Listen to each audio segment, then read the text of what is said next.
지금 이 이야기는 삭막한 세상의 작은 기적과 같은 순간입니다. 그때 그 길을 지나던 용감한 신입 소방관이 없었다면 이후 벌어진 놀라운 반전은 결코 일어나지 않았을 겁니다. 이 이야기를 끝까지 보시면 그 기적이 여러분에게도 찾아갈 거예요. 소방관이 된 후 처음 받은 휴가를 마치고 최준혁은 집에서 하룻밤을 보낸 후 소방서로 복귀하는 중이었습니다. 오후 2시 지하철역으로 향하던 그의 발걸음은 조금 서둘러야 했어요. 복귀 시간을 맞추려면 시간이 꽤 촉박했거든요. 이 전철을 놓치면 늦겠는데 준혁은 시계를 확인하며 걸음을 재촉했습니다. 3개월간의 신입 소방관 생활 중 처음 받은 포상휴가였는데 마지막까지 완벽하게 마무리하고 싶었어요. 늦으면 선배들에게 뭔가 핑계거리를 줄 수도 있었거든요. 시내 번화가를 지나가는데 어딘가에서 이상한 소리가 들려왔습니다. 처음에는 무엇인지 정확히 알 수 없었어요. 차 소리에 섞여서 잘 들리지 않았거든요. 준혁은 그냥 지나치려 했습니다. 지금 복귀해도 시간이 촉박할 것 같았어요. 전철 시간을 놓치면 다음 차까지 30분을 더 기다려야 했습니다. 그런데 그 순간이었습니다. 도와주세요. 분명히 젊은 여성의 목소리가 들려왔어요. 약하지만 절박한 목소리였습니다. 뭔가 도움을 요청하는 것 같았어요. 준혁의 발걸음이 멈췄습니다. 처음엔 잘못 들었나 싶었어요. 번화가니까 사람들 목소리가 섞여서 그럴 수도 있었거든요. 하지만 바로 그때 다른 목소리가 들려왔습니다. 야, 그냥 우리랑 놀자는데 뭘 그래? 남자 목소리였어요.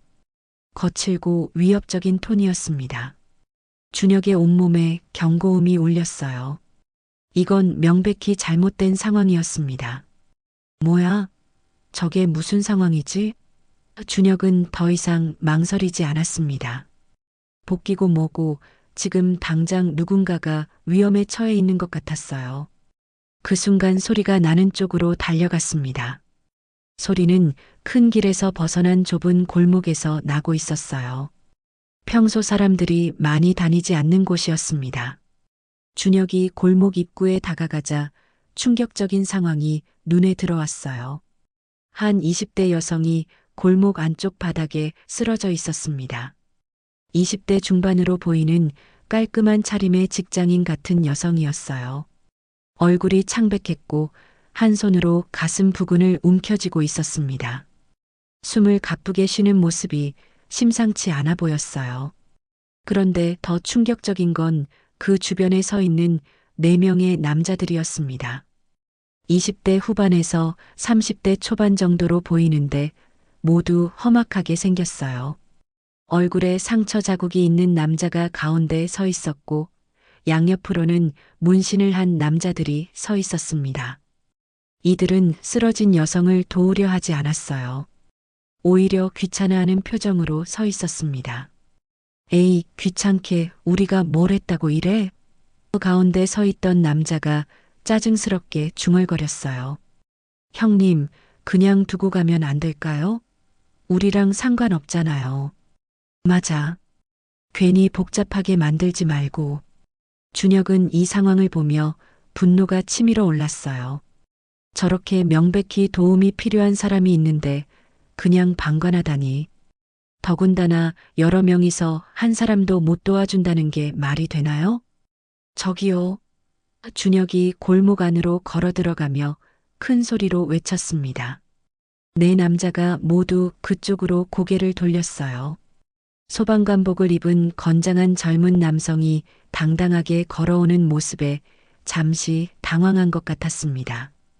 뭐야? 소방관이잖아. 가운데 서 있던 남자가 준혁을 위아래로 훑어봤어요. 소방관복의 계급장을 보더니 비웃음을 지었습니다. 준혁이 예상치 못한 말을 던졌어요. 나랑 놀자고 했잖아요. 대신 저분부터 도와주세요. 준혁은 쓰러진 여성을 가리키며 말했어요. 남자들이 깜짝 놀라며 서로를 바라봤습니다. 이런 반응은 전혀 예상하지 못했거든요. 뭐라고? 나랑 놀자고 했잖아요. 대신 저분부터 도와주세요. 이건 그의 전략이었습니다.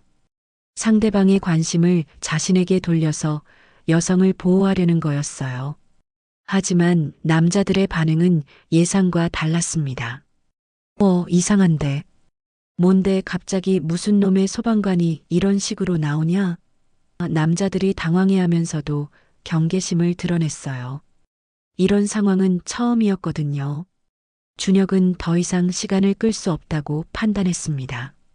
쓰러진 여성의 상태가 심각해 보였어요. 빨리 도움을 받아야 했습니다.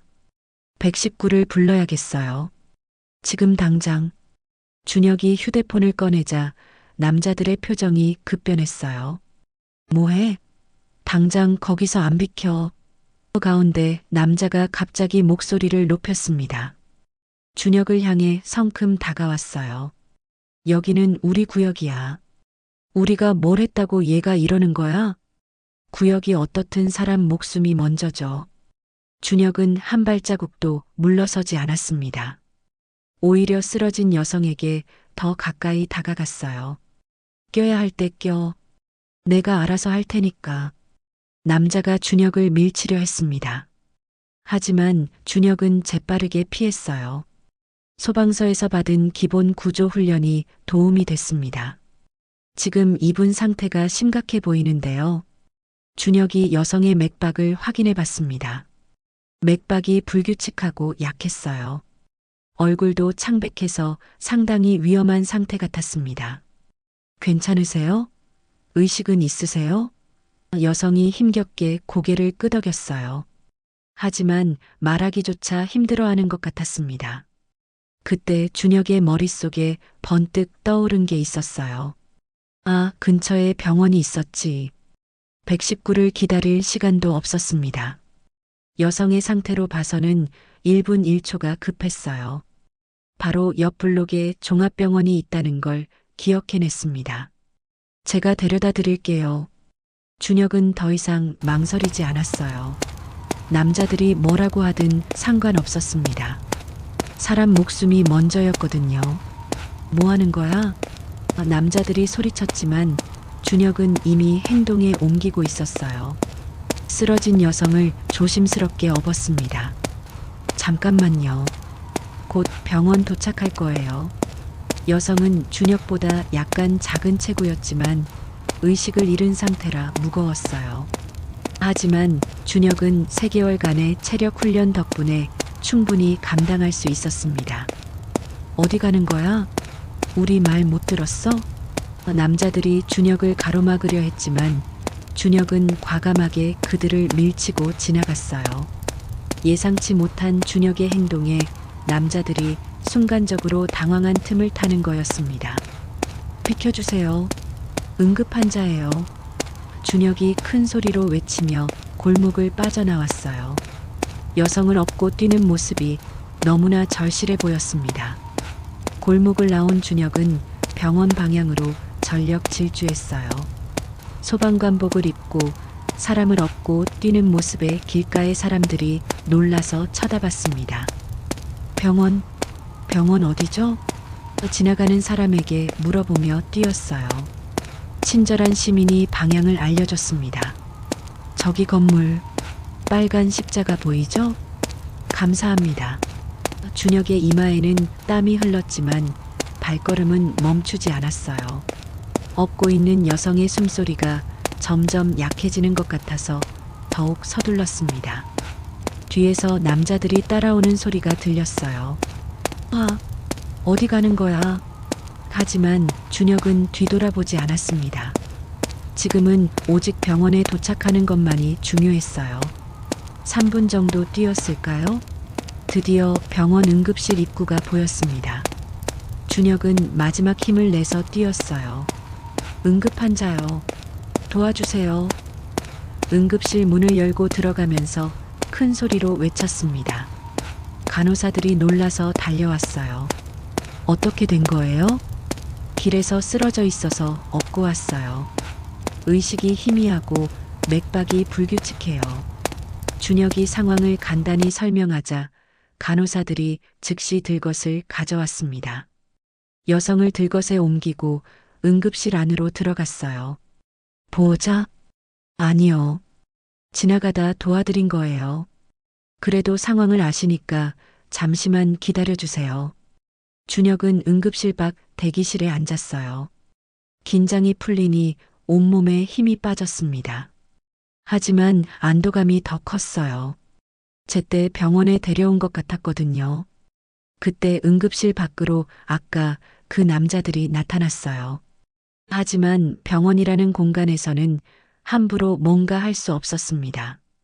야, 너. 가운데 남자가 준혁에게 다가왔지만 병원 보안 요원이 나타났어요. 무슨 일이세요? 아, 아니에요. 그냥 남자들이 어정쩡하게 대답했어요. 병원에서 문제를 일으킬 수는 없었거든요. 혹시 소란 피우시면 경찰 부르겠습니다. 보안 요원의 경고에 남자들은 어쩔 수 없이 물러났어요. 하지만 나가면서 준혁을 째려봤습니다. 30분 정도 지나서 의사가 나왔어요. 환자 상태는 어때요? 준혁이 걱정스럽게 물어봤습니다. 다행히 생명에는 지장 없어요. 과로와 스트레스로 인한 일시적 실신이었습니다. 제때 병원에 오셔서 더 큰 문제는 없을 것 같아요. 정말 다행이네요. 준혁은 안도의 한숨을 쉬었습니다. 정말 큰일 날 뻔했구나 싶었어요. 환자가 의식을 되찾았는데 잠시 만나보시겠어요? 네, 괜찮다면요. 해시태그 감동적인 만남. 준혁이 병실로 들어가자 여성이 침대에 누워 있었어요. 얼굴에 생기가 많이 돌아온 상태였습니다. 저를 구해주신 분이세요? 네, 괜찮으세요? 정말 감사해요. 오빠가 아니었다면 어떻게 됐을지. 여성의 목소리에 진심 어린 감사가 묻어 있었어요. 괜찮아요. 당연한 일 했을 뿐이에요. 저 한지은이에요. 회사원이고요. 최준혁이에요. 소방관이에요. 소방관이세요? 그래서 그렇게 용감하셨군요. 지은은 존경의 눈빛으로 준혁을 바라봤습니다. 사실 최근에 신규 프로젝트 준비 때문에 스트레스를 많이 받았어요. 그러다 오늘 점심시간에 나갔는데 길에서 낯선 남자들이 강압적으로 같이 놀자고 해서 너무 놀라 의식을 잃었던 것 같아요. 준혁은 조심스럽게 고개를 끄덕이며 말했습니다. 앞으로는 무리하지 마세요. 그리고 그 남자들도 이제 없으니까 안심해요. 준혁이 지은을 위로해 주었어요. 하지만 마음 한편으로는 소방서 복귀가 걱정됐습니다. 시계를 보니 이미 복귀 시간을 훌쩍 넘긴 상태였어요. 게다가 병원은 소방서에서 꽤 멀리 떨어진 곳이었습니다. 어떡하지? 완전 늦었네. 준혁은 당황했지만 후회하지는 않았어요. 사람을 구한 일이니까 당연히 해야 할 일이었습니다. 비록 늦을 수는 있지만 정당한 이유가 있었으니까요. 오빠, 혹시 늦으신 거예요? 저 때문에. 지은이 미안해하며 물어봤어요. 아니에요. 사람이 먼저죠. 준혁의 당당한 대답에 지은이 더욱 감동했어요. 결국 준혁은 지은이 완전히 안정될 때까지 병원에 있어 주기로 했어요. 복귀가 늦어지더라도 끝까지 책임지고 싶었거든요. 준혁은 있는 돈을 털어 병원비까지 결제했어요. 하지만 그는 아직 몰랐습니다. 자신이 구한 이 여성이 누구인지, 그리고 이 작은 선행이 자신의 운명을 완전히 바꿔놓을 거라는 사실을 말이에요. 오후 8시 30분 준혁이 소방서 정문에 도착했을 때 이미 복귀 시간을 4시간이나 넘긴 상태였습니다. 정문 당직의 소방사가 준혁을 보더니 고개를 절레절레 저었어요. 그 표정만 봐도 상황이 심각하다는 걸 알 수 있었습니다. 최 소방장님, 큰일 났어요. 김철수 소방교가 완전 화나셨어요. 소방사의 말에 준혁의 가슴이 철렁 내려앉았어요. 김철수 소방교는 소방서에서 가장 무서운 선배 중 하나였거든요. 특히 후배들의 복무 태도에 대해서는 한치의 양보도 없는 사람이었습니다. 지금 어디 계세요? 중대 사무실에서 기다리고 계세요. 빨리 가보세요. 준혁은 무거운 발걸음으로 중대 사무실을 향했어요. 복도를 걸어가면서 머릿속이 복잡했습니다. 어떻게 설명해야 이해해줄까 싶었거든요. 하지만 김철수 소방교는 원래 설명을 잘 들어주는 타입이 아니었어요. 중대 사무실 앞에 서자 안에서 들려오는 차가운 기운이 느껴졌습니다. 준혁은 깊게 숨을 들이쉬고 문을 노크했어요. 들어와. 문을 열고 들어가니 김철수 소방교가 책상에 앉아 서류를 보고 있었어요. 40대 초반의 다부진 체격에 날카로운 눈빛을 가진 그는 준혁을 쳐다보지도 않았습니다. 하지만 그 무시하는 듯한 태도에서 분노가 느껴졌어요. 최준혁 소방장, 지금 몇 시인지 알지? 김철수 소방교의 목소리는 얼음장처럼 차가웠어요. 준혁은 자세를 똑바로 하고 대답했습니다. 죄송합니다. 죄송하다고? 지금 몇 시인지 물어봤는데 8시 30분입니다. 복귀 시간이 몇 시였지? 4시 30분이었습니다. 김철수 소방교가 드디어 고개를 들어 준혁을 똑바로 쳐다봤어요. 그의 눈빛에는 분노와 실망이 뒤섞여 있었습니다. 준혁은 그 시선을 받으며 온몸이 경직되는 것을 느꼈어요. 4시간이나 늦었네. 무슨 일이 있었는지 설명해봐. 준혁은 조심스럽게 입을 열었어요. 목소리가 떨리지 않도록 애썼지만 긴장감을 완전히 숨길 수는 없었습니다. 복귀 중에 응급환자를 발견해서 병원에 모시느라 늦었습니다. 응급환자? 김철수 소방교가 비웃음을 지었어요. 마치 세상에서 가장 황당한 거짓말을 듣고 있다는 표정이었습니다. 어떤 응급환자? 길에서 쓰러진 직장인을 병원에 데리고 갔습니다. 소방장 주제에 어디서 설쳐? 김철수 소방교의 목소리가 한 옥타브 높아졌어요. 준혁은 그 말에 순간 당황했습니다. 하지만 변명하려 하면 더 화낼 것 같아서 입을 다물었어요. 모르는 사람이래? 왜 끼어들어? 사람이 위급해 보여서. 사람이 위급하다고 소방장이 나설 일이야? 119 부르면 되잖아. 준혁은 할 말을 잃었어요. 사실 119도 불렀지만 그 상황에서는 직접 데려가는 게 더 빨랐거든요. 하지만 그런 설명을 들어줄 것 같지 않았습니다. 증거 있어? 준혁이 주머니에서 병원 영수증을 꺼내 보여줬어요. 응급실 접수증과 치료비 영수증이 함께 있었습니다. 김철수 소방교가 영수증을 받아서 대충 훑어봤어요. 하지만 그의 표정은 여전히 차가웠습니다. 병원비까지 냈네. 모르는 사람한테? 준혁의 목소리가 더욱 작아졌어요. 김철수 소방교의 어조에서 완전히 이해할 수 없다는 기색이 역력했거든요. 요즘 세상에 그런 바보가 어디 있어? 그 말에 준혁의 가슴이 아팠어요. 바보라니. 사람을 도운 일이 바보 같은 일이라는 건가요? 그래서 복귀가 늦었다는 거지. 죄송합니다. 죄송하다고 해결돼?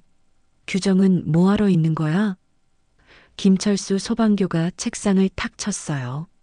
소리가 사무실 전체에 울렸습니다. 준혁은 움찔했지만 자세는 흐트러뜨리지 않았어요. 소방관이 민간에서 함부로 나서면 어떻게 되는지 모르나? 죄송합니다. 죄송하다는 말만 할 거야?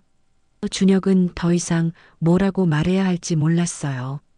어떤 대답을 해도 트집을 잡을 것 같았거든요. 김철수 소방교는 준혁을 위아래로 훑어보며 혀를 찼습니다. 그의 표정에서는 실망과 분노가 동시에 느껴졌어요. 어째 다 이 모양이야. 규정도 모르고 함부로 나서고. 준혁의 주먹이 불끈 쥐어졌어요. 하지만 참았습니다.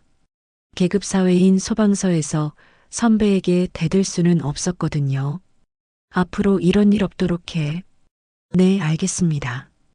그냥 말로만 하지 말고 확실히 각인시켜야겠어. 김철수 소방교가 서류를 뒤적이며 무언가를 적기 시작했어요. 준혁은 불안한 마음으로 지켜봤습니다. 당분간 외출 금지, 그리고 추가 근무. 준혁의 어깨가 축 떨어졌어요. 포상휴가를 받았는데 오히려 처벌을 받게 된 상황이 억울했습니다. 추가 근무는 어떤 걸 하게 되나요? 그건 내가 정할 일이야. 소방장이 묻고 들을 일 아니고. 준혁은 고개를 숙였어요. 더 이상 물어볼 수도 없었습니다. 그리고 앞으로 밖에서 이상한 일에 휘말리지 마. 이상한 일이라니. 요즘 세상에 모르는 사람 도와줬다가 오히려 사기당하는 경우 많잖아. 괜히 소방서에 민폐 끼치지 말고. 민폐라는 단어에 준혁의 마음이 더욱 무거워졌어요. 사람을 도운 일이 민폐가 된다니. 알겠습니다. 정말 모르는 사람이야? 그 직장인 말이야. 김철수 소방교가 갑자기 의심스러운 눈으로 준혁을 쳐다봤어요. 네, 길에서 처음 봤습니다. 진짜로? 혹시 아는 사람 아니야? 정말 모르는 분입니다. 김철수 소방교는 한동안 준혁을 째려보더니 고개를 저었어요. 여전히 믿지 않는다는 표정이었습니다. 어쨌든 다음부터는 이런 일 없도록 해. 소방관이 민간에서 함부로 나서면 안 되는 거 알지? 네, 알겠습니다. 그럼 이제 가서 쉬어. 내일부터 추가 근무 시작이니까 각오해. 준혁이 돌아서려는데 김철수 소방교가 다시 불렀어요. 그리고 최준혁 소방장, 다른 소방관들한테 이런 얘기하고 다니지 마. 쓸데없이 소문 내지 말고. 알겠습니다. 준혁은 고개를 숙이고 사무실을 나왔어요. 복도를 걸어가면서 눈물이 날 것 같았습니다. 옳은 일을 했는데 왜 이런 대우를 받아야 하는지 이해할 수 없었어요. 생활관으로 돌아가니 동료들이 걱정스럽게 쳐다봤어요. 소문은 이미 퍼진 것 같았습니다. 준혁아, 어떻게 됐어? 같은 기수인 박민수 소방장이 조심스럽게 다가와서 물었어요. 외출 금지랑 추가 근무. 에이, 그것밖에 안 돼? 다행이네. 민수는 안도의 표정을 지었어요. 더 큰 처벌을 예상했던 모양입니다. 근데 진짜 사람 구한 거야? 응. 대단하다. 나였으면 못했을 것 같은데. 민수의 말에 준혁은 쓴웃음을 지었어요. 대단한 일을 했는데 처벌을 받았다니. 하지만 그때 생활관 문이 열리면서 다른 소방장이 들어왔어요. 준혁아, 소방관들이 다 알고 있대. 소방서장님도 알고 계시고. 준혁의 얼굴이 굳어졌어요. 김철수 소방교가 소문 내지 말라고 했는데 이미 다 퍼진 모양이었습니다. 준혁은 한숨을 쉬었어요.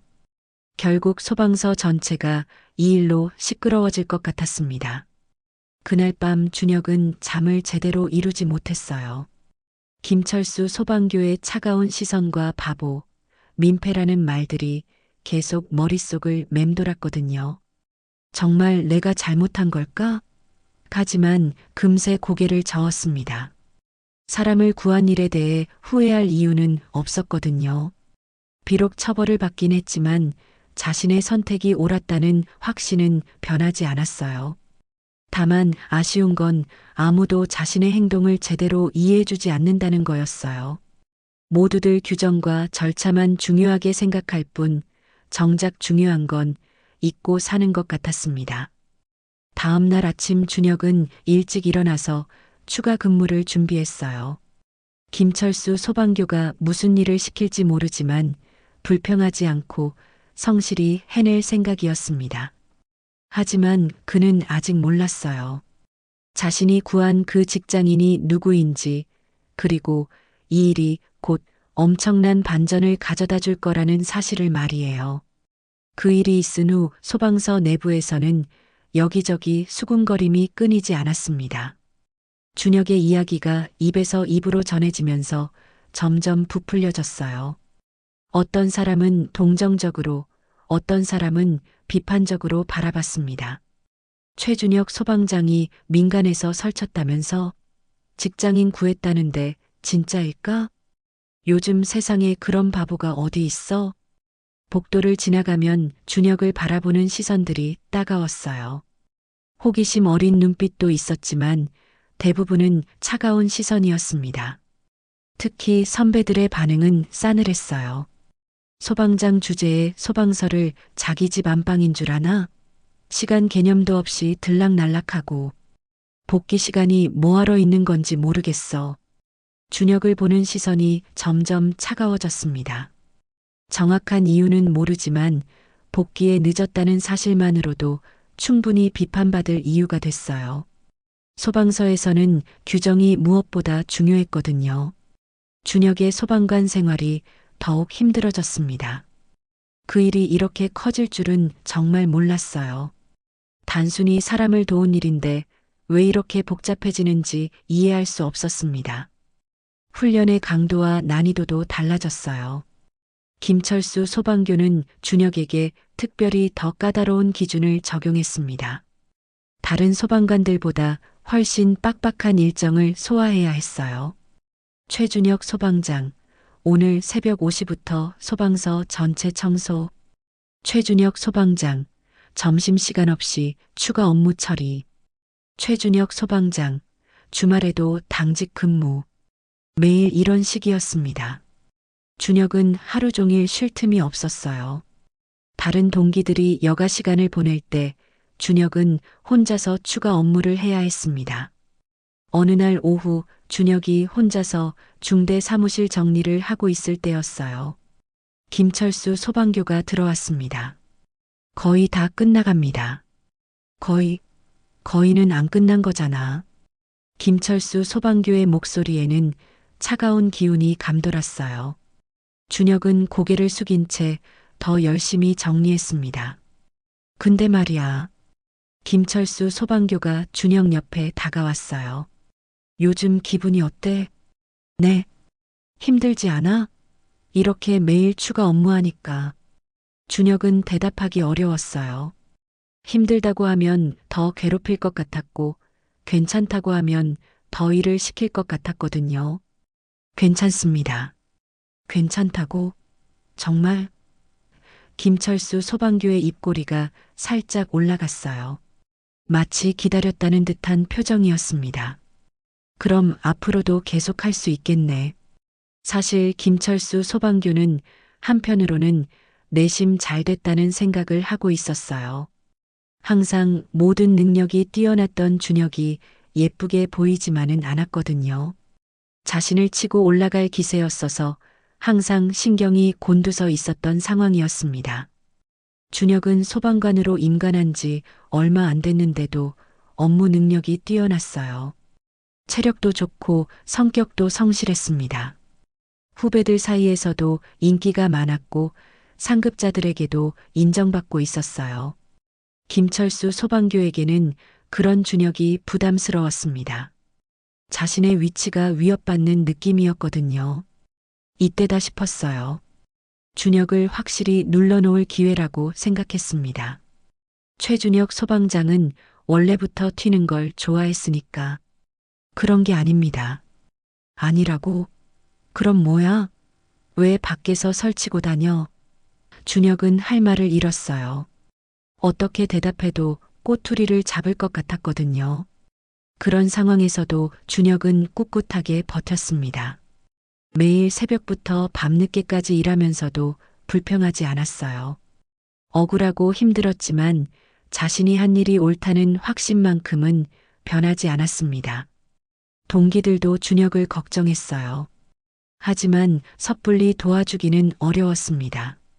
자칫하면 자신들도 같은 대우를 받을 수 있었거든요. 준혁아, 괜찮아? 민수가 조심스럽게 물어봤지만 준혁은 항상 같은 대답만 했어요. 응, 괜찮아. 하지만 누가 봐도 괜찮지 않았어요. 얼굴은 야위어졌고 눈 밑에는 다크서클이 짙어졌습니다. 그래도 준혁은 웃으려고 노력했어요.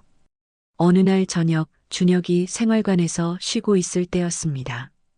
갑자기 당직실에서 연락이 왔어요. 최준혁 소방장님 계신가요? 네, 저예요.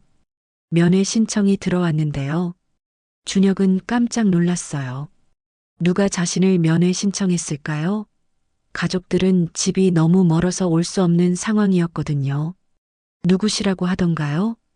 이름은 안 알려주시고 지인이라고만 하시네요. 내일 오후 2시에 오신다고 하는데 어떻게 하시겠어요? 준혁은 잠시 고민했어요. 누군지 모르는 상황에서 면회를 받는 게 부담스러웠거든요. 혹시 또 문제가 생기는 건 아닐까 걱정됐습니다.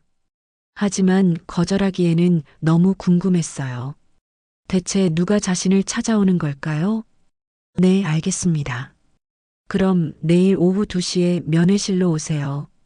전화를 끊고 난 후 준혁은 계속 생각에 잠겼어요. 혹시 지은일까요? 아니면 완전히 다른 사람일까요? 김철수 소방교에게 알려야 할까 싶었지만 괜히 말했다가 또 문제가 될 것 같아서 그냥 두기로 했어요. 그날 밤 준혁은 잠을 제대로 이루지 못했어요.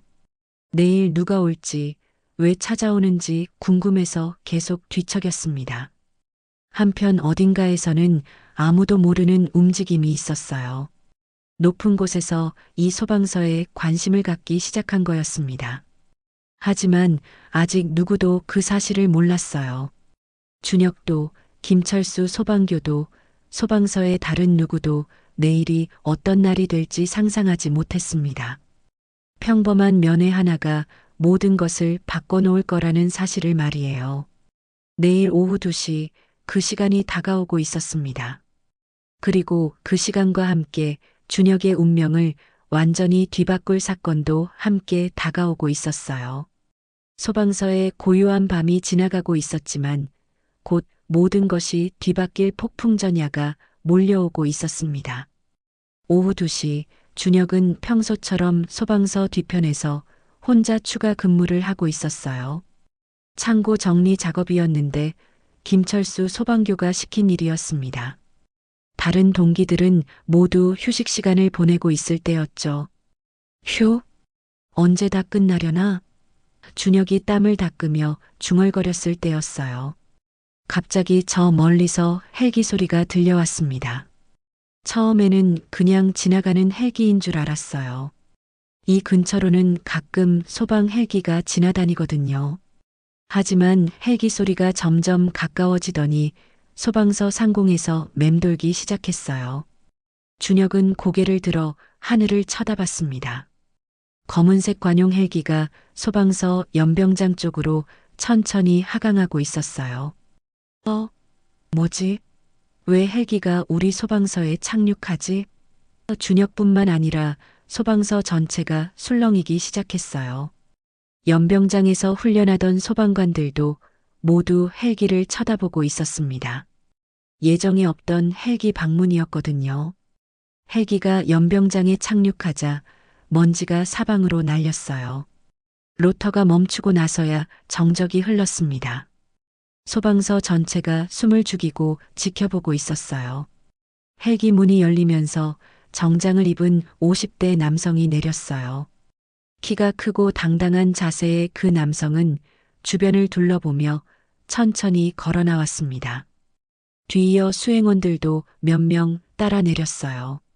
소방서장이 급하게 달려와 그 남성 앞에서 경례를 했어요. 다른 간부들도 우르르 몰려와서 인사를 드렸습니다. 하지만 그 남성은 무언가를 찾는 듯한 표정이었어요. 준혁은 멀리서 그 광경을 바라보고 있었어요. 대체 누가 헬기를 타고 온 걸까요? 그리고 왜 이렇게 갑작스럽게 방문한 걸까요? 한지성 소방청장님께서 오셨습니다. 누군가의 목소리가 소방서 전체에 울려 퍼졌어요. 소방청장이라고요? 준혁의 눈이 커졌습니다. 전국 소방청장이 갑자기 이 작은 소방서에 왜 온 걸까요? 소방서장이 한지성 소방청장에게 뭔가 설명하고 있었어요. 하지만 소방청장은 고개를 저으며 다른 걸 물어보는 것 같았습니다. 그리고는 주변을 둘러보며 누군가를 찾는 듯한 모습이었어요. 최준혁 소방장이 어디 있습니까? 소방청장의 목소리가 멀리까지 들려왔어요. 준혁은 깜짝 놀라서 창고 뒤에 숨었습니다. 자신의 이름을 부르고 있는 거예요. 왜요? 소방서장과 간부들이 당황하는 모습이 보였어요. 갑자기 나타난 소방청장이 말단 소방장의 이름을 부르니 어리둥절할 수밖에요. 최준혁 소방장을 찾고 있습니다. 소방청장이 다시 한번 또렷하게 말했어요. 이번에는 목소리에 약간의 조급함이 섞여 있었습니다. 소방서장이 급하게 누군가에게 지시를 내렸어요. 곧 소방관들이 사방으로 흩어져서 준혁을 찾기 시작했습니다. 최준혁 소방장님 어디 계세요? 최준혁 소방장님, 소방청장님께서 찾으십니다. 소방서 곳곳에서 준혁을 찾는 소리가 들려왔어요. 준혁은 심장이 터질 것 같았습니다. 소방청장이 자신을 찾고 있다니. 대체 무슨 일일까요? 혹시 그 일 때문일까요? 3일 전 지은을 구한 일 말이에요. 하지만 그게 어떻게 소방청장까지 알려진 걸까요? 준혁은 더 이상 숨어 있을 수 없다고 판단했어요. 소방청장이 직접 찾고 있는데 계속 숨어 있을 수는 없었거든요. 심호흡을 한번 하고 나왔습니다. 저 여기 있습니다. 준혁이 떨리는 목소리로 말했어요. 연병장에 있던 모든 사람들의 시선이 준혁에게 집중됐습니다. 소방서장부터 간부들, 그리고 동기들까지 모두 놀란 표정으로 준혁을 바라봤어요.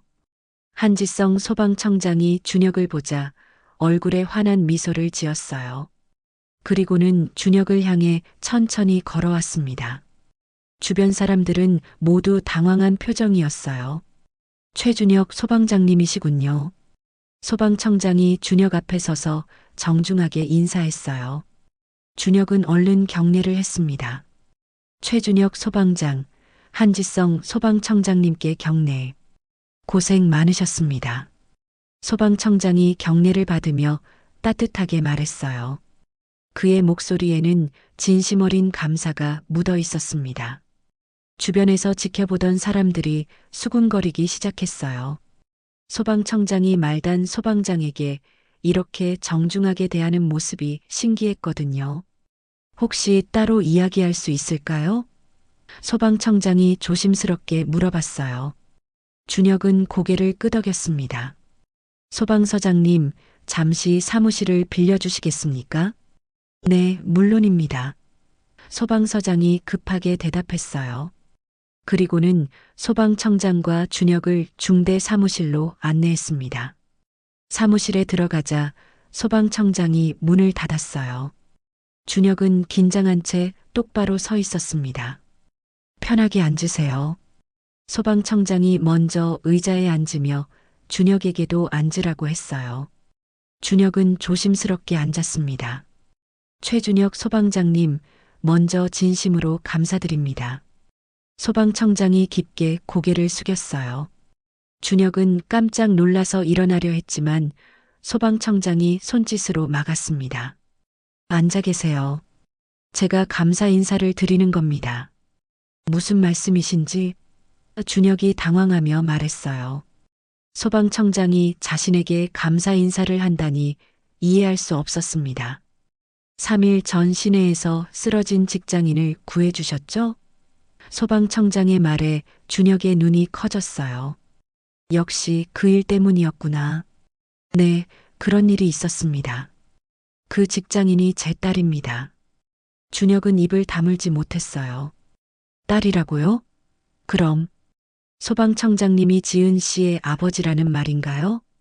딸이라고 하셨나요? 네, 한지은이라고 합니다. 회사원이에요. 소방청장이 가방에서 사진을 꺼내 보여줬어요. 사진 속에는 지은이 활짝 웃으며 아버지와 함께 찍은 모습이 있었습니다. 정말 소방청장님의 따님이셨군요. 준혁의 목소리가 떨렸어요. 자신이 구한 사람이 소방청장의 딸이었다니 정말 상상도 못했던 일이었습니다. 지은이가 병원에서 깨어난 후 모든 걸 말해줬어요. 소방관복을 입은 젊은 남성이 자신을 구해줬다고, 그리고 최준혁 소방장이라고 이름도 알려줬다고 말이죠. 소방청장의 목소리에 감동이 묻어 있었어요. 당연한 일을 했을 뿐입니다. 당연한 일이라고요? 소방청장이 고개를 저었어요. 요즘 세상에 그런 일이 당연하지 않습니다. 소방장님이 아니었다면 우리 지은이가 어떻게 됐을지. 소방청장의 목소리가 잠시 떨렸어요. 딸을 생각하는 아버지의 마음이 고스란히 전해졌습니다. 지은이가 계속 소방장님 이야기를 해요. 천사 같은 분이었다고, 자신의 생명의 은인이라고 말이죠. 준혁의 눈시울이 붉어졌어요. 지은이 자신을 그렇게 생각하고 있었다니. 병원비까지 지불해 주셨다면서요? 그건 당연한 거였어요. 당연하지 않습니다. 모르는 사람을 위해 자신의 돈까지 쓰는 사람이 얼마나 될까요? 소방청장이 준혁을 바라보는 눈빛에 존경심이 담겨 있었어요. 소방장님은 진정한 소방관 정신을 보여주셨습니다.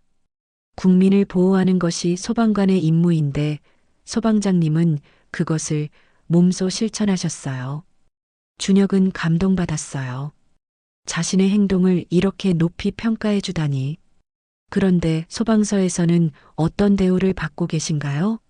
소방청장의 갑작스러운 질문에 준혁이 당황했어요. 평범하게 지내고 있습니다. 정말 그런가요? 혹시 그 일 때문에 불이익을 받은 건 아닌가요? 소방청장의 날카로운 질문에 준혁은 할 말을 잃었어요. 복귀 시간에 늦었다고 처벌받으신 거 아닌가요? 준혁의 표정이 굳어졌어요. 어떻게 알았을까요? 지은이가 말해줬어요. 소방장님이 자신 때문에 소방서에 늦을 것 같다고 걱정하셨다고 말이죠. 그래서 혹시나 해서 확인해 봤습니다. 소방청장의 목소리에 분노가 섞여 있었어요. 사람을 구한 일로 처벌을 받다니. 이게 말이 됩니까? 별거 아닙니다. 외출 금지랑 추가 근무 정도예요. 별거 아니라고요? 소방청장이 자리에서 일어났어요. 그의 얼굴에는 분노가 가득했습니다. 제 딸의 생명의 은인이 부당한 처벌을 받고 있다는 게 별거 아니라고 생각하세요? 준혁은 아무 말도 할 수 없었어요. 소방청장의 분노가 정당하다는 걸 알았거든요. 지금 당장 그 처벌을 내린 사람을 불러오세요. 소방청장이 단호하게 말했어요. 준혁이 급하게 말했습니다. 그러지 마세요. 정말 괜찮아요. 괜찮지 않습니다. 이건 명백히 잘못된 일이에요. 그때 사무실 문이 노크됐어요. 소방서장이 조심스럽게 들어왔습니다. 소방청장님, 무슨 일이신지? 소방서장님, 최준혁 소방장이 왜 처벌을 받고 있는지 아십니까? 소방청장의 차가운 목소리에 소방서장이 당황했어요. 그것은 제 딸의 생명을 구해준 은인이 부당한 처벌을 받고 있다는 사실을 알고 계셨나요? 소방서장의 얼굴이 창백해졌어요. 소방청장의 딸을 구했다는 말에 완전히 당황한 모습이었습니다. 이때 복도에서 소란스러운 소리가 들려왔어요. 김철수 소방교가 급하게 뛰어오는 소리였습니다. 소방청장이 왔다는 소식을 듣고 급히 온 모양이었어요. 준혁은 가슴이 철렁 내려앉았어요. 곧 모든 게 드러날 것 같았습니다. 과연 어떤 일이 벌어질까요? 사무실 문이 거칠게 열리면서 김철수 소방교가 헐레벌떡 뛰어들어왔어요. 그의 얼굴은 땀으로 범벅이 되어 있었고 숨을 거칠게 몰아쉬고 있었습니다. 소방청장이 갑자기 소방서에 나타났다는 소식을 듣고 급히 달려온 게 분명했어요. 소방청장님께 경례. 김철수 소방교가 큰 소리로 경례를 했어요. 하지만 그의 목소리에는 긴장감이 가득했습니다. 갑작스러운 소방청장의 방문에 당황한 기색이 역력했거든요. 한지성 소방청장은 천천히 고개를 돌려 김철수 소방교를 바라봤어요. 그의 눈빛이 차갑게 변했습니다. 마치 먹잇감을 발견한 맹수 같은 느낌이었어요. 김철수 소방교군요. 소방청장의 목소리는 평온했지만 그 속에 숨겨진 분노를 준혁은 느낄 수 있었어요. 김철수 소방교는 소방청장이 자신의 이름을 아는 것에 놀란 표정을 지었습니다. 네, 맞습니다. 최준혁 소방장의 직속 상관이죠? 그렇습니다. 김철수 소방교의 대답은 확신에 차 있었어요. 하지만 준혁은 그의 얼굴에서 미묘한 변화를 포착했습니다. 뭔가 불안해하는 기색이 스쳐 지나간 거예요. 소방청장이 자리에서 천천히 일어났어요. 그의 움직임 하나하나에서 위압감이 느껴졌습니다.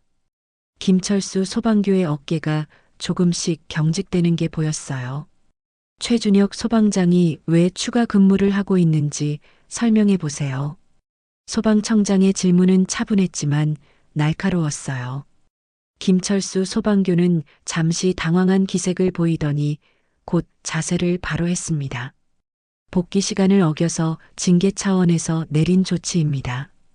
복귀 시간을 어겼다고요? 소방청장의 목소리에 의외라는 톤이 섞여 있었어요. 마치 뭔가 잘못 들었다는 듯한 표정이었습니다. 네, 포상휴가에서 복귀할 때 4시간이나 늦었습니다. 김철수 소방교는 확신에 찬 목소리로 대답했어요. 하지만 소방청장의 표정은 점점 굳어지고 있었습니다. 그 이유는 들어봤나요? 응급환자를 도왔다고 하더군요. 하지만 그건 핑계에 불과합니다. 김철수 소방교의 말에 준혁의 가슴이 철렁 내려앉았어요. 핑계라니. 자신이 한 일을 그렇게 생각하고 있었다니 충격이었습니다. 소방청장의 얼굴이 순간 일그러졌어요. 분노가 치밀어 오르는 게 눈에 보였습니다. 주먹을 꽉 쥔 채 김철수 소방교를 노려봤어요. 핑계라고 했나요? 소방청장의 목소리가 한 옥타브 낮아졌어요. 마치 폭풍 전의 고요함 같은 느낌이었습니다. 김철수 소방교는 아직 상황을 파악하지 못한 듯 했어요. 네, 요즘 젊은 것들이 다 그런 식으로 핑계를 대더군요. 김철수 소방교가 자신만만하게 대답했어요. 하지만 그 순간 소방청장의 눈빛이 번뜩였습니다. 소방교님, 그 응급환자가 누군지 아십니까? 소방청장의 질문에 김철수 소방교가 어리둥절한 표정을 지었어요. 갑자기 왜 응급환자 얘기를 하는 건지 이해할 수 없었거든요. 그런 건 중요하지 않습니다. 규정이 먼저입니다. 규정이 먼저라고요? 소방청장의 목소리가 점점 차가워졌어요. 준혁은 그 분위기에 숨이 막힐 것 같았습니다. 네, 소방관은 규정을 지켜야 합니다. 개인적인 사정으로 복귀에 늦는 것은 용납할 수 없어요.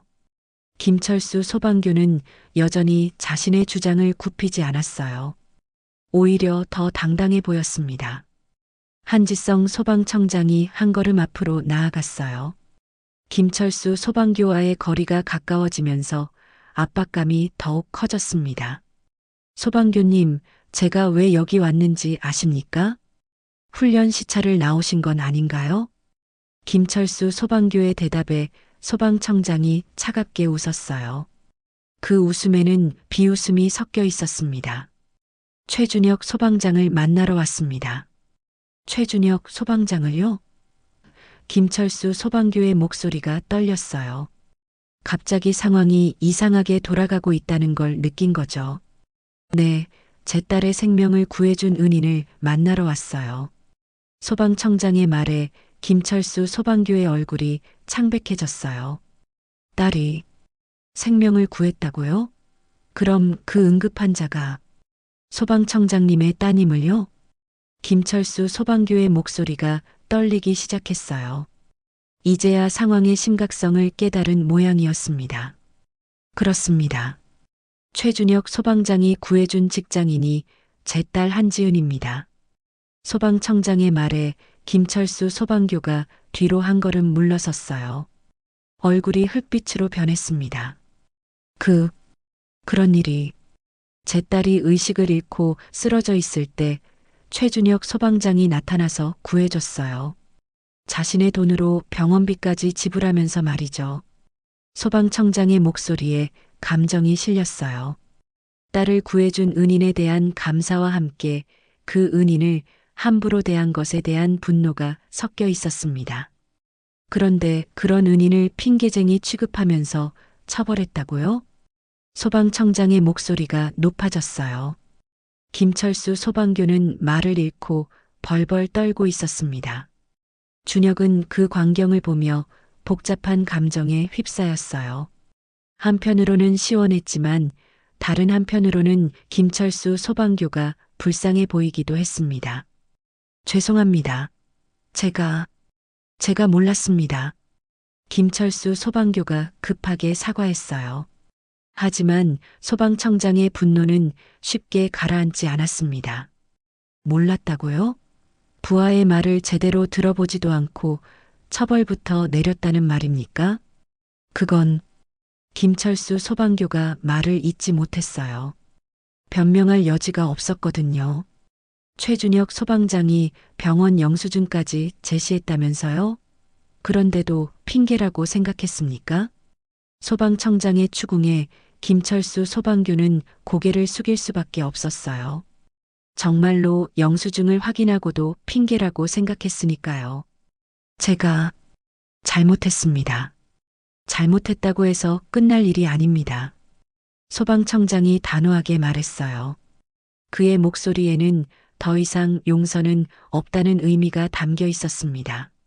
소방서장님, 소방청장이 소방서장을 불렀어요. 소방서장이 긴장한 채로 대답했습니다. 네, 소방청장님. 김철수 소방교의 인사조치를 검토하세요. 부하를 제대로 관리하지 못하는 간부는 필요 없습니다. 소방서장이 깜짝 놀라며 고개를 끄덕였어요. 김철수 소방교의 얼굴은 완전히 절망에 빠진 표정이었습니다. 그리고 최준혁 소방장에게 가해진 모든 처벌을 즉시 해제하세요. 네, 알겠습니다. 추가 근무도 당장 중단하고 외출 금지도 해제하세요. 소방청장의 명령에 소방서장이 연신 고개를 끄덕였어요. 준혁은 믿을 수 없다는 표정으로 그 광경을 지켜봤습니다. 최준혁 소방장. 소방청장이 준혁을 불렀어요. 준혁이 벌떡 일어나서 자세를 바로 했습니다. 네. 앞으로도 국민을 위해 헌신하는 훌륭한 소방관이 되어주세요. 소방청장의 말에 준혁의 눈시울이 뜨거워졌어요. 드디어 자신의 행동을 인정받는다는 감격이 밀려왔거든요. 최선을 다하겠습니다. 준혁의 목소리에 힘이 들어가 있었어요. 정말로 자랑스러운 소방관이 되고 싶다는 의지가 느껴졌습니다. 김철수 소방교는 여전히 고개를 숙인 채 서 있었어요. 그의 어깨는 완전히 축 처져 있었습니다. 한순간에 모든 게 뒤바뀐 상황을 받아들이기 어려워하는 것 같았어요. 김철수 소방교. 소방청장이 다시 김철수 소방교를 불렀어요. 소방교가 고개를 들어 소방청장을 바라봤습니다. 소방관의 기본은 무엇입니까? 국민을 보호하는 것입니다. 김철수 소방교의 대답은 힘없었어요. 자신이 그 기본도 제대로 이해하지 못했다는 걸 깨달은 모양이었습니다. 그렇습니다. 최준혁 소방장은 그 기본을 충실히 실천했어요. 그런 부하를 제대로 알아보지 못한 당신의 책임은 큽니다. 소방청장의 말에 김철수 소방교가 더욱 고개를 숙였어요. 변명할 여지가 전혀 없었거든요. 앞으로는 부하들의 말에 귀 기울이고 그들의 진정성을 알아보는 상관이 되기 바랍니다. 네, 명심하겠습니다. 김철수 소방교의 목소리는 간신히 들릴 정도로 작았어요. 완전히 기가 꺾인 모습이었습니다. 소방청장이 시계를 확인했어요. 이제 갈 시간이 된 모양이었습니다. 시간이 늦었네요. 이제 돌아가야겠습니다. 소방청장님, 식사라도 하고 가시면. 소방서장이 조심스럽게 제안했지만 소방청장이 손을 저었어요. 괜찮습니다. 올 목적을 다 마쳤으니까요. 소방청장이 준혁을 다시 한번 바라봤어요. 그의 눈빛에는 따뜻함이 가득했습니다. 최준혁 소방장님, 정말 감사합니다. 우리 지은이도 꼭 인사드리고 싶어 해요. 저야말로 영광입니다. 준혁이 진심으로 대답했어요. 이런 인정을 받을 줄은 정말 꿈에도 몰랐거든요. 최준혁 소방장님은 진정한 소방관 정신을 보여주셨습니다. 개인적으로는 제 딸을 구해주신 은인이지만 공적으로는 국민을 보호하는 소방관의 본분을 다하신 분이에요. 언제 시간 되실 때 저희 집에 한번 놀러 오세요. 지은이가 정말 좋아할 거예요. 네, 기회가 되면 꼭 그러겠습니다. 소방청장이 만족스러운 표정을 지으며 사무실을 나섰어요. 소방서장과 다른 간부들이 황급히 따라 나갔습니다.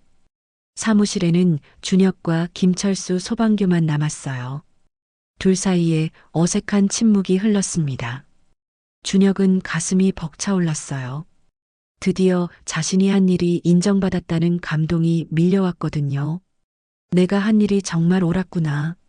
사람을 구한 게 잘못된 일이 아니었어. 마음속 깊은 곳에서 확신이 솟아올랐습니다. 김철수 소방교가 먼저 입을 열었어요. 최준혁 소방장. 그의 목소리는 이전과 완전히 달랐어요. 권위적이고 차가웠던 모습은 온데간데 없었습니다. 어깨도 축 처져 있었고 얼굴에는 당황과 후회가 뒤섞여 있었어요. 미안해요. 김철수 소방교가 깊게 고개를 숙였어요. 계급상으로는 위지만 진심 어린 사과의 마음이 전해졌습니다. 준혁은 그런 김철수 소방교를 보며 복잡한 감정을 느꼈어요. 미운 마음도 있었지만 한편으로는 측은한 마음도 들었습니다. 무엇보다 이제는 당당할 수 있다는 자신감이 생겼어요. 괜찮습니다. 준혁이 담담하게 대답했어요. 이제 모든 게 해결됐으니 원한을 품고 있을 필요는 없었거든요. 오히려 자신의 신념이 옳았다는 걸 증명받은 기분이었어요. 정말 미안해요. 내가 너무 성급했어. 김철수 소방교가 다시 한번 사과했어요. 그의 목소리에는 후회가 가득했습니다. 준혁은 고개를 끄덕이며 사무실을 나왔어요. 복도를 걸어가면서 마음속에 따뜻함이 퍼져갔습니다. 내가 옳은 일을 했구나. 사람을 돕는 게 소방관의 진짜 임무구나. 그동안 품고 있던 의구심과 억울함이 모두 사라지고 대신 뿌듯함과 자부심이 자리 잡았어요. 정말로 모든 처벌이 해제된 것뿐만 아니라 자신의 가치관이 인정받았다는 게 더욱 값졌습니다. 연병장에서는 소방청장이 헬기에 오르고 있었어요. 소방서 전체가 나와서 전송하고 있었습니다. 헬기가 하늘로 올라가면서 로터 소리가 점점 멀어졌어요. 준혁은 하늘을 바라보며 깊은 숨을 쉬었습니다. 드디어 모든 게 끝났어요. 아니, 끝이 아니라 새로운 시작이었습니다. 이제 준혁은 당당하게 소방관 생활을 할 수 있을 것 같았어요. 소방서 전체의 분위기도 완전히 바뀌었어요. 모든 사람들이 준혁을 바라보는 시선이 달라졌습니다. 존경과 부러움이 섞인 눈빛이었어요. 준혁아. 민수가 달려와서 준혁의 어깨를 두드렸어요. 정말 대단하다. 소방청장님 딸을 구했다니. 운이 좋았을 뿐이야. 운이 아니야. 내가 용감했기 때문이야. 다른 동기들도 하나둘씩 몰려왔어요. 모두들 축하의 인사를 건네며 준혁을 둘러쌌습니다. 앞으로는 아무도 준혁이를 함부로 못하겠는걸? 그러게 소방청장님이 직접 와서 감사 인사를 하셨는데 정말 멋있었어. 나도 저런 소방관이 되고 싶다. 준혁은 가슴이 벅차올랐어요. 자신이 한 일이 옳았다는 걸 증명받은 기분이었거든요. 그리고 앞으로도 계속 그런 사람이 되고 싶다는 다짐을 했습니다. 김철수 소방교는 멀리서 그 광경을 바라보고 있었어요. 그의 표정에는 복잡한 감정이 섞여 있었습니다. 부러움도 있었고, 후회도 있었고, 반성도 있었어요.